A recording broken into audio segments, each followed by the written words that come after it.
Well, after the '79 season, we just set the expectation that we were there to win a national title.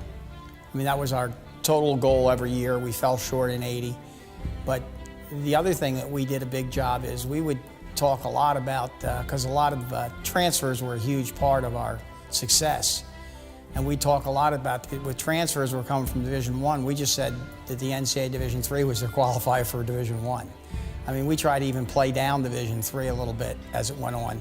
I mean, you get transfers like Martucci and Mock and Jackito. Their goal was to go to Division I. It was, obviously we wanted to win Division III, but the standard was to go for the Division III title. But most of our kids wanted to be Division I All-Americans. Martucci led by example. I mean, Martucci just did everything hard. He was actually, he did the unthinkable when he won the Division I title after we won the Division III title up at Princeton, which was really neat because it was right up the road and we had a lot of fans. The whole team was there when he won the Division I title up there. That was pretty neat. That certainly established our program as something. But he would lead by example. He always did everything right and hard. Jackito was by far the verbal. He was the verbal leader. He did everything right, he did the thing, but he was much more verbal than Martucci. Martucci was the enforcer and Jackito was the leader. Well, officially they didn't keep Division III team scores. As I said earlier, we're ranked as high as 6th and 7th in the East as a dual meet team. If they had counted points that year, we would have been the 14th. We would have been the top 15 team in the United States in Division I. We would have been the 14th team in Division I. Ahead of Penn State, Maryland, North Carolina, major universities. We would have had all of them. Well, if you go to the Jackitos, because the family had so much success here and stuff, they'll argue all the time which team's best. We do this all the time when we're sitting around in the summer. It'll be myself and Mike, and we'll sit and talk about who would win 1987, 1981, and we'll go through weight class by weight class. And we'll try to be fair. And we'll argue sometimes, always a good argument, like, I don't know, I don't think so, I don't think you know this guy, or maybe you don't realize that he was that good. And we'll do the math, and the math comes out. 1981 is the team of teams. I look at this team, I look at a guy like Bob Glaberman, who's obviously one of our top 2 or 3 best wrestlers in the history of this program, and outstanding. He was sort of the low guy on the totem pole. He was a freshman. But our freshmen in Pillion, Glaberman, Bussey, and Mineo were extremely talented. We just knew that if we had the time and our seniors gave them the time and our seniors pushed them enough in practice. I mean, they came in the beginning of the year and our seniors beat them up. By the end of the year, they were pretty seasoned. When we went to the national tournament, these guys were seasoned veterans. They were ready to go. They'd been through the wars.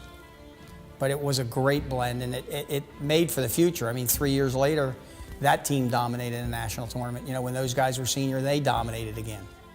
When you used to come to Packer Hall to watch the Brockport TCNJ meet or TSC meet at the time, it was pretty neat.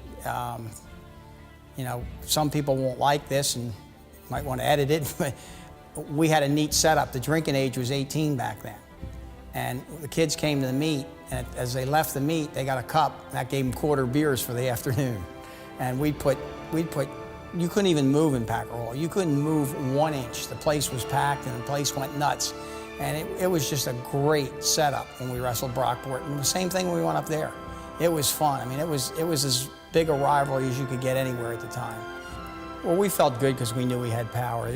That was probably the most amazing day in my 35 years, that Saturday. I think we won, I'm going to say, 15 of 16 bouts. The only bout we lost was when Mickey Akins wrestled for third and fourth, and he lost in overtime in that bout. But, the other guys came back. The guys that took third, the guys that took fifth all had to win 2 bouts that day. The guys that were in the finals had to win the semis and the finals. I mean, to win 15 of 16 bouts, I mean, that's just an amazing stat. And it was a dream day for a coach. I mean, everything just seemed to be turning up fine. And you go on. That's one of the things that's even, as I've gotten older, I'm even more proud of. As I look at that roster, 3 guys on that team, are president or CEOs of their own business. 1 guy's the head of the phys ed department up at Bloomsburg. 1 guy's a doctor of divinity, he's a minister, which is where he wanted to go. He has his own ministry.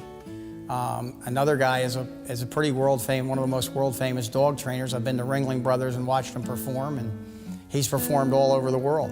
Again, that creates a situation when you're in any of those positions. When you think about those positions we just talked about, you're the guy up talking in front of a group. I think these guys had the confidence to walk in front of a group, perform well, and do what they had to do.